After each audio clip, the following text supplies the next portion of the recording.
Assalamualaikum warahmatullahi wabarakatuh. Kali ini bertemu lagi dengan channel Berbagi Ilmu. Kita mau membahas tentang masalah leadership atau kepemimpinan. Tema yang kita ambil kali ini adalah jadi pemimpin itu tidak gampang. Ya, seperti apa pemimpin itu harusnya bertindak, kemudian apa saja plus minusnya, dan bagaimana perspektif menurut agama, terutama agama Islam. Nah, kali ini kita mau membahas tentang hal tersebut. Nah, pemimpin secara umum bisa diartikan adalah sebagai seorang pribadi yang memiliki kecakapan dan kelebihan, khususnya di salah satu bidang, sehingga dia mampu mempengaruhi orang lain untuk bersama-sama melakukan aktivitas-aktivitas tertentu demi pencapaian satu atau beberapa tujuan. Nah, jadi di sini jelas ya. Jadi pemimpin itu punya kecakapan dan kelebihan ya. Terus kemudian dia juga mampu mempengaruhi orang lain. Ya. Untuk apa? Untuk bekerja sama demi mencapai tujuan. Artinya kalau kita lihat dari definisi ini, pemimpin itu bisa diartikan dia harus punya skill dulu terhadap suatu hal. Kemudian dia juga mampu mengorganisir atau membuat orang itu bekerja bersama. Artinya skill komunikasinya harus bagus. Kemudian dia juga harus punya tujuan yang dia share atau dia bagikan kepada orang-orang yang dipimpinnya, sehingga orang-orang yang dipimpinnya merasa memiliki keterikatan. Ya, nah selanjutnya pemimpin itu kalau bahasa Inggrisnya adalah leader ya, tetapi jangan diartikan pemimpin itu sama dengan pimpinan, karena pemimpin itu berbeda dengan pimpinan. Mungkin Anda memiliki seorang pemimpin di suatu organisasi atau suatu kantor atau suatu wilayah teritorial, tapi bisa jadi pemimpin itu hanyalah seorang pimpinan saja. Artinya dia bukan pemimpin yang sesungguhnya. Ya. Ada banyak faktor yang menjadi syarat dari seorang pemimpin atau leader. Nah, ini hanya saya ambil segelintir saja. Yang pertama adalah loyalty atau loyalitas. Artinya dia harus bisa membangkitkan loyalitas yang dipimpinnya dan memberikan loyalitasnya dalam kebaikan.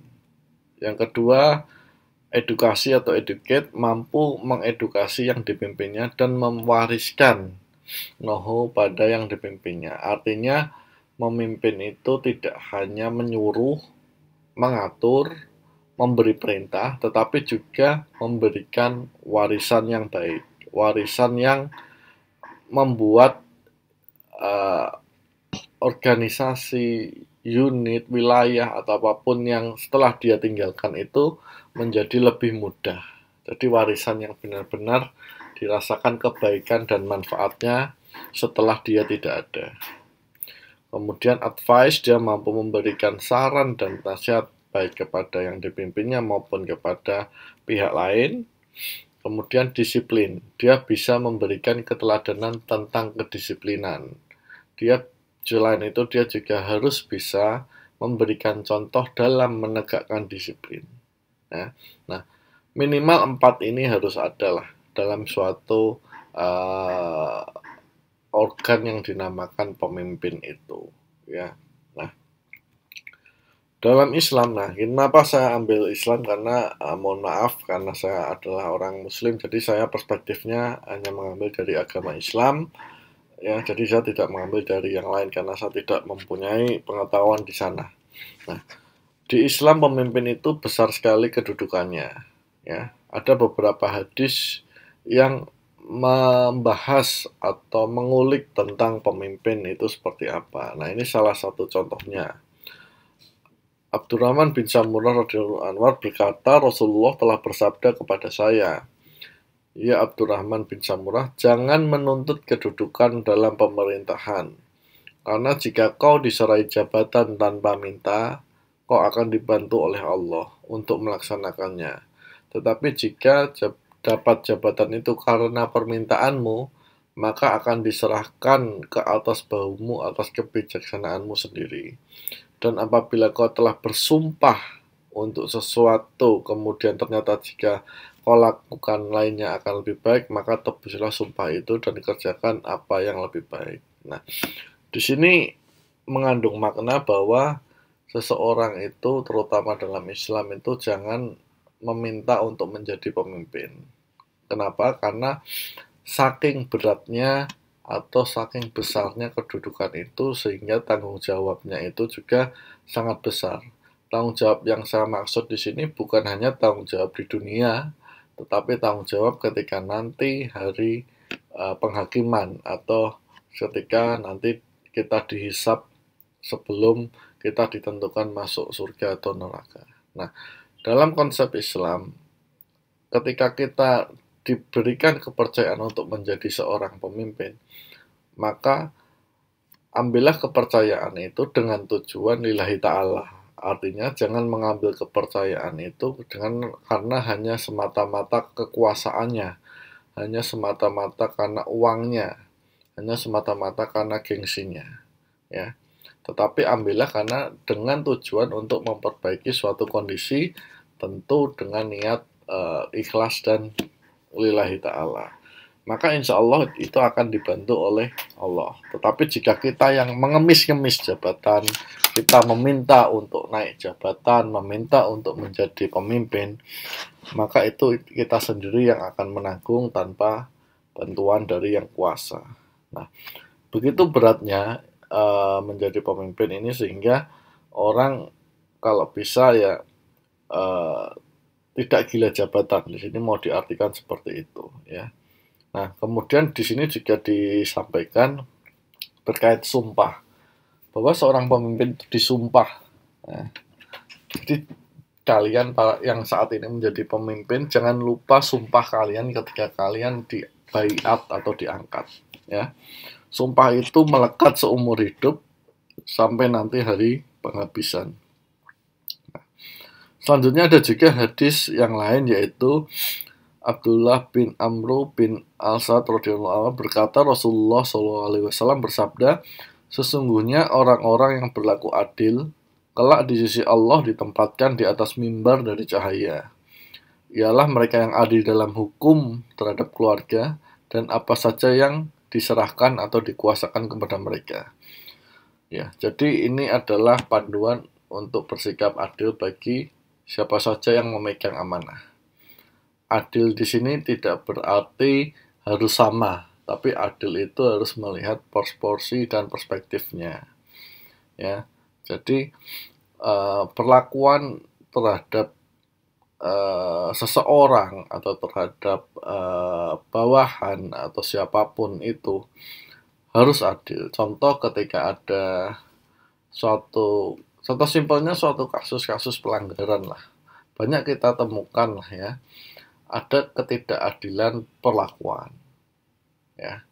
Nah, saya nggak perlu sebut, nah kalian juga bisa melihat sendirilah di berita, di media dan sebagainya. Nah, itu sebenarnya tugas dari pemimpin, ya, seperti itu. Kemudian ada lagi hadis yang mengatakan Ibnu Umar radhiyallahu anhu berkata, bersabda Nabi SAW, seorang Muslim wajib mendengar dan taat pada pemerintahannya dalam apa yang disetujui atau tidak disetujui, kecuali jika diperintah maksiat.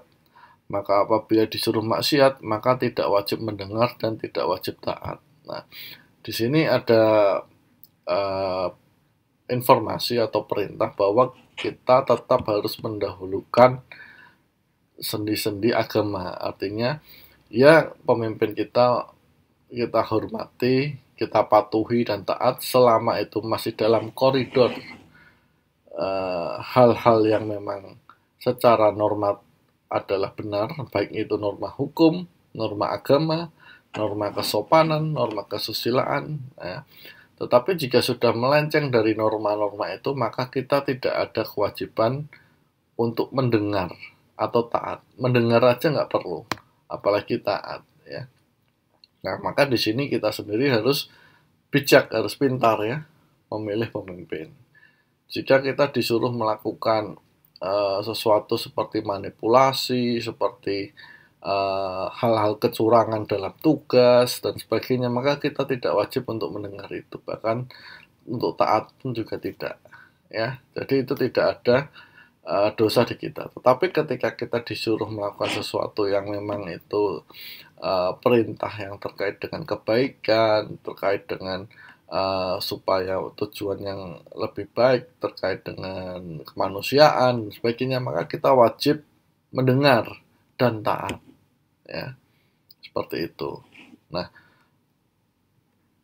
saya memiliki apa ya, seperti kekaguman tersendiri ya, terutama terhadap sahabat Rasul, yaitu Abu Bakar Siddiq, yaitu ketika beliau itu diangkat menjadi khalifah setelah wafatnya Rasulullah, ya.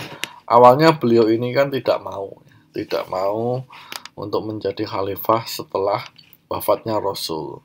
Namun akhirnya dari kaum muhajirin maupun kaum ansor sepakat untuk membaiat beliau untuk menjadi khalifah pertama setelah wafatnya Rasul. Nah, salah satu pidato yang cukup membuat saya kagum adalah seperti ini, ya. Hai saudara-saudara, kalian telah membaiat saya sebagai khalifah. Sesungguhnya saya tidaklah lebih baik dari kalian.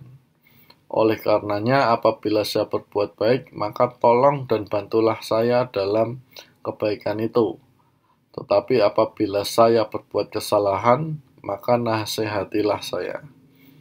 Taatlah kalian kepada saya selama saya taat kepada Allah dan Rasul-Nya.